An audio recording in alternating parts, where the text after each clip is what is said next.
স্ত্রীলোক যাহাকে 18 বৎসর ধরিয়া দুর্বলতার আত্মায় পাইয়াছিল, সে কুব্জা কোনো মতে সোজা হইতে পারিত না। তাহাকে দেখিয়া যিশু কাছে ডাকিলেন আর কহিলেন, হে নারী, তোমার দুর্বলতা হইতে মুক্ত হইলে।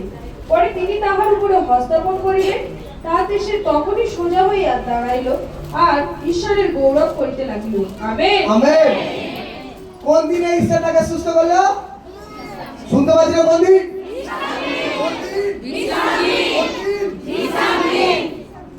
আজকের দিনে সেই বিশ্রাম।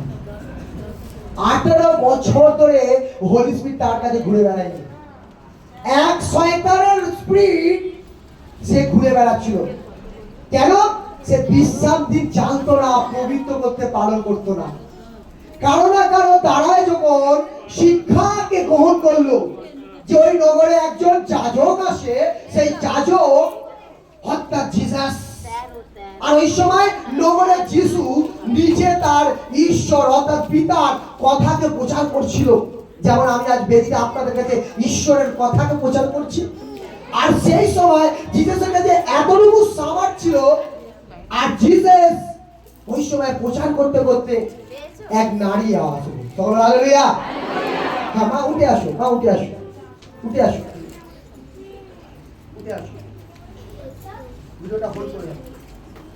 বলছে একটি স্ত্রী লোক যাহাকে 18 বছর ধরিয়া দুর্বলতার আত্মা পাইয়াছিল, সে কুজা কোনো মতে সোজা হতে পারিত না। তাহাকে দেখিয়া যিশু কাছে ডাকিলেন এবং কহিলেন, হে নারী, তোমার দুর্বলতা হইতে মুক্ত হও। আমেন। বিশ্রামবার এসেছে, তাকে কাছে ডেকে বলল, নারী, তুমি দুর্বলতা যে 18 বছর কষ্ট ভোগ করছিলে, তুমি যে বিশ্রাম বাড়িতে ছুটে ছুটে এই কষ্ট নিয়ে এসেছো কারো না কারো দ্বারায়, আজ আমি তোমাকে দেখে তোমাকে আশীর্বাদ করি। আর সেই সময় যা হাত রাখলো, কুজো মা সেই সোজায় উঠে দাঁড়িয়ে গেল। শুনাবে, দাঁড়িয়ে গেল, শুনাবে। আর তখন সে দেখতে শুরু করলো। আশপাশের লোক তাহাকে দেখলো, হায়রে, আমি কোন দিনে আজকে ছুটে এসেছি। যদি আমি আগে জেনে আসতাম আজ রবিবার, তাহলে তো মনে হয় আমার 10 বছরের টিউমার জন্য আমি বারবার অপারেশন করতে যেতাম না, 5 বছরের থ্যালাসেমিয়ার জন্য আমি তো মেডিসিন খেতে যেতাম না, 2 বছরের পায়ে ব্যথার জন্য তো আমি হোমিওপ্যাথির কাছে যেতাম না। আমি জেনে গেছি উলবেরিয়া চার্চে জিসাসের আত্মা আছে, আজ এই স্থানে আমি যাব, আজকে সুস্থ হয়ে আসবো। কি লাগে মতো সুস্থ হয়ে আসবো। প্রভু, আমি প্রার্থনা করি পিতা,